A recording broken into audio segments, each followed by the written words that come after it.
मित्रांनो, मी फायनली आलेलो आहे रुद्रप्रयागला. तर बघू शकता तुम्ही की ना असं काय दिसतं. रुद्रप्रयाग हा आहे संगम, हा पॉईंट आहे संगमचा एक्झॅक्ट. मित्रांनो, माझ्या मागे बघू शकता तुम्ही की मंदाकिनी नदी किती प्रेमाने वाहते हळूहळू. आणि या साईडला तुम्ही जो पहाड बघताय ना, इथून केदारनाथ, उखीमठ, चोपटा यासाठी ना गाड्या जात असतात. मी आहे ना संगमपासून आहे ना वरती आलेलो आहे आणि हे बघू शकता तुम्ही, हे रुद्रनाथ मंदिर. तर हे समर्पित आहे भोलेनाथ यांना. गुड मॉर्निंग मित्रांनो, आपल्या नवीन व्हिडिओमध्ये आपलं स्वागत आहे. आणि मी आहे देवप्रयागला. तर कालच्या दिवशी मी इथं जे एंड केला होता ब्लॉग, लास्ट ब्लॉग इथं जे एंड झालेला होता. आणि मी जो माझ्या मागे दिसतोय ना, तिथं मी रात्री कॅम्प पिच केला होता. आणि रात्रभर मला एक नंबर झोप आलेली आहे. प्लसमध्ये गरम पण नाही आणि जास्त थंड पण नव्हतं. म्हणजे अशी झोप आली ना एकदम रात्रभर सुचणे मला.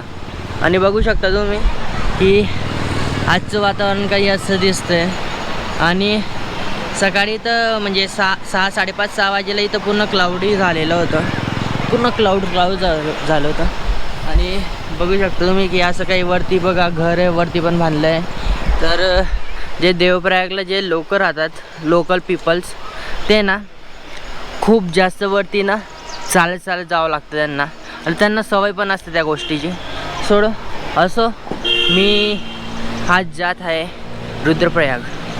तर मी प्लॅन केला आहे की मी तुंगनाथ जाणार, कारण की केदारनाथमध्ये तर पूर्ण ढगफुटी झाल्यामुळं पूर्ण बंद झालं आहे केदारनाथ. मी असं ऐकलं आहे की बद्रीनाथ पण बंद झालं आहे, पण मी शुअर नाही आहे त्यासाठी. पण जाऊया आणि बघूया. तुंगनाथ तर अगोदर करावं लागेल, त्यानंतर जर बद्रीनाथ असेल ओपन तर मी बद्रीनाथ नक्की जाईल. तर तुम्ही या सिरीजमध्ये कंटिन्यूसली राहा. माझी हा टूर अराऊंड 10 ते 12 दिवसांचा आहे. आणि त्यानंतर एक नवीन सिरीज खूप छान प्रकारे स्टार्ट होणार आहे.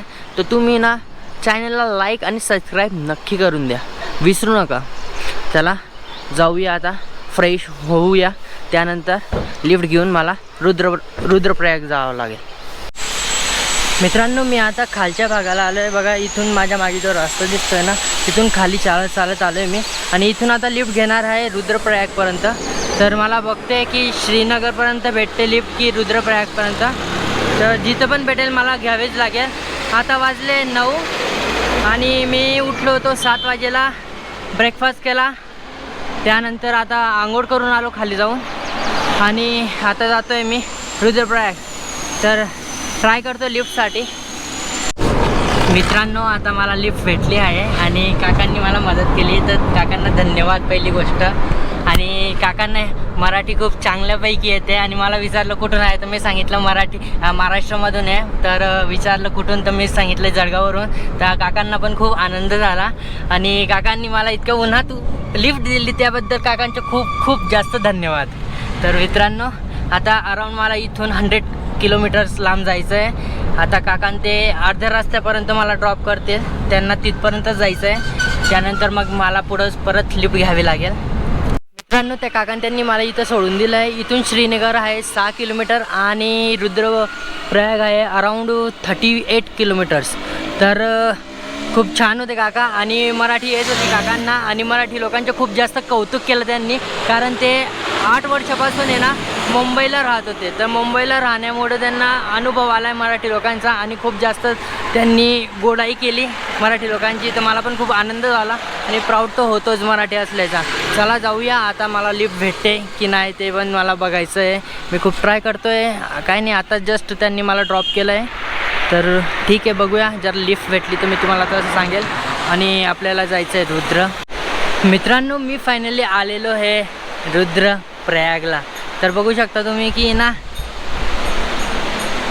असं काय दिसतं रुद्रप्रयाग. आणि वरच्या साईडला आहे ना रुद्रनाथचं मंदिर आहे. मी तुम्हाला तिथं जाऊन पण दाखवेल आणि तिथून पण व्ह्यू दाखवेल की कसा दिसतो. आणि हा आहे संगम, हा पॉईंट आहे संगमचा एक्झॅक्ट. हे बघा. आणि या साईडला आहे मंदाकिनी नदी, जी की केदारमधून येते, केदारनाथमधून. आणि ही आहे अलकनंदा नदी. तर मित्रांनो, इथं होतो मंदाकिनी आणि अलकनंदाचा संगम. मित्रांनो मी आहे ना संगमपासून आहे ना वरती आलेलो आहे आणि हे बघू शकता तुम्ही, हे रुद्रनाथ मंदिर. तर हे समर्पित आहे भोलेनाथ यांना. तर आता ते डोअर क्लोज आहे कारण की खूप जास्त माकडं आहेत ना या मंदिराच्या अवतीभोवती आहेत, त्यामुळे आहे ना हे मंदिर क्लोज केलं आहे. बट तुम्हाला दर्शन करायचं आहे तर ते ओपन करून तुम्ही आत जाऊ शकता, पण बाहेर आल्यानंतर तुम्हाला स्वतःहून क्लोज करावं लागेल.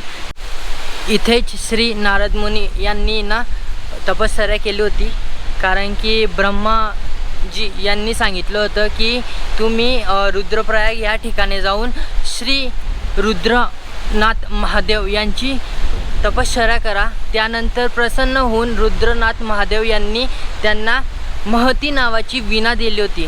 तर हे खूप पवित्र स्थान आहे. मित्रांनो माझ्या मागे बघू शकता तुम्ही की मंदाकिनी नदी किती प्रेमाने वाहते हळूहळू.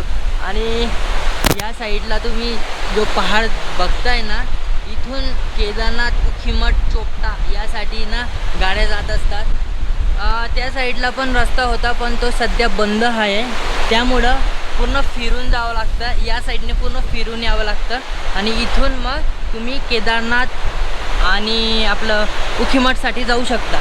त्यानंतर जर तुम्हाला इथं आहेत, तुम्ही रुद्रप्रयागला आहेत आणि तुम्हाला वरती जायचं आहे, फिरून नाही जायचं आहे, तर तुम्ही इथून जाऊ शकतात. इथून पायी तुम्हाला पूर्ण हा पहाड असा चढावं लागेल. चढण्यासाठी जागा आहे पण तुमच्याकडे हेवी लगेज नाही पाहिजे. तर उद्या मला जायचं आहे तुंगनाथ, तर तुंगनाथ चोपटा त्याच साईडला जायचं आहे मला. तर मी तोच विचार करतो आहे की मी पूर्ण फिरून जाऊ की इथून शॉर्टकट घेऊ. पण इथून शॉर्टकट घेतला म्हणजे मला खूप जास्त वेळ पण लागेल आणि माझ्याकडे अराऊंड 35 किलोचं वजन पण आहे, खूप जास्त आहे. तर मी बघतो माझ्याकडून कधी चढलं जातं आहे तर मी जाईल नक्की. आणि हो, हा बायपास हायवे आहे. अगोदर इथून होता पण आता ती टर्नरचं काम चालू आहे. तिथं आहे ना एक टर्नर खोदलेली त्यांनी, मी तुम्हाला आता दाखवून देईल थोड्या वेळात, त्या साईडला जाईल तेव्हा. आणि इथं तुम्ही येऊन खाऊ पिऊ शकतात कारण की इथं ना खाण्यापिण्याची सुविधा खूप छान आहे. आणि तुम्हाला जर कमी खर्चामध्ये तुम्हाला स्टे करायचं आहे तर तुम्ही इथं येऊन आहे ना इथं पण थांबू शकतात. तर खूप म्हणजे सोयी आहे. इथं हॉटेल पण आहे, एक्सपेन्सिव्ह बी आहे. ते तुमच्यावर डिपेंड आहे की तुम्हाला एक्सपेन्सिव्ह हॉटेल्स करायचे आहे की तुम्ही इथं येऊन स्टे करू शकता. इथं एक्झॅक्ट मंदिरच्या बाजूला स्टे करायचं आहे. तर इथं खूप म्हणजे ऋषी मुनी वगैरे राहतात इथं खूप. तर मी तर स्वतःचा कॅम्प आणला आहे म्हणून मी खालच्या साईडला कॅम्प टाकून देईल. तुम्हाला दाखवेल मी की कसा मी पिच करतो कॅम्प वगैरे. आणि एक्झॅक्ट नदीच्या जवळच मी कॅम्प पिच करणार आहे, म्हणजे एकदम जवळ पण नाही आहे पण वरच्या भागाला मी करणार आहे. मला मुंगाने चावून घेतलं खूप जोरात, तर काय खोटं बोललो मलाच माहिती. तर ठीक आहे, तुम्ही इथं येऊ शकता जर तुम्ही बद्रीनाथ केदारनाथ करताय. आणि केदारनाथ पहिली गोष्ट म्हणजे केदारनाथ तुम्ही जात आहात तर तुम्ही नक्की ना इकडून जा. पहिले रुद्रप्रयाग, आणि मानलं जातं की पहिले रुद्रप्रयाग जावं त्यानंतर केदारनाथ जावं किंवा बद्रीनाथ जावं. बद्रीनाथसाठी दुसरा रस्ता आहे आणि केदारनाथसाठी जो तुम्हाला दाखवला मी तो. तर मला खूप जास्त पेन होतं आहे, मुंग्याने चावलं मला. तर मित्रांनो मी तुम्हाला तशी अपडेट देत राहतो. मी बघतो याचं काय झालं काय नाही.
मित्रांनो मी मंदिराचं दर्शन केल्यानंतर या साईडला आलो होतो. या साईडला तुम्ही बघू शकता की माझे लगेज इथं ठेवलेले आहे मी, आणि इथंच मी रात्री कॅम्पिंग करणार आहे. मित्रांनो, संध्याकाळचे 6 वाजले आणि आता वेळ झाली गंगा आरतीची. तर इथं महाराज आहेत, तर ते गंगा आरतीच्या सामान वगैरे तिथं ठेवत आहे आणि आता इथून गंगा आरती होणार आहे. तर माझ्या मी खूप जास्त भाग्यशाली की मला गंगा आरती बघायला किंवा करायला भेटते. मी सेकंड टाईम करतो आहे. फर्स्ट टाईम मी हरिद्वारला केली आहे आणि आता सेकंड टाईम मी रुद्रप्रयागला करतो आहे. तर खूप आनंद होतो आहे मला, आणि तुम्हाला पण दाखवून देईल मी गंगा आरती.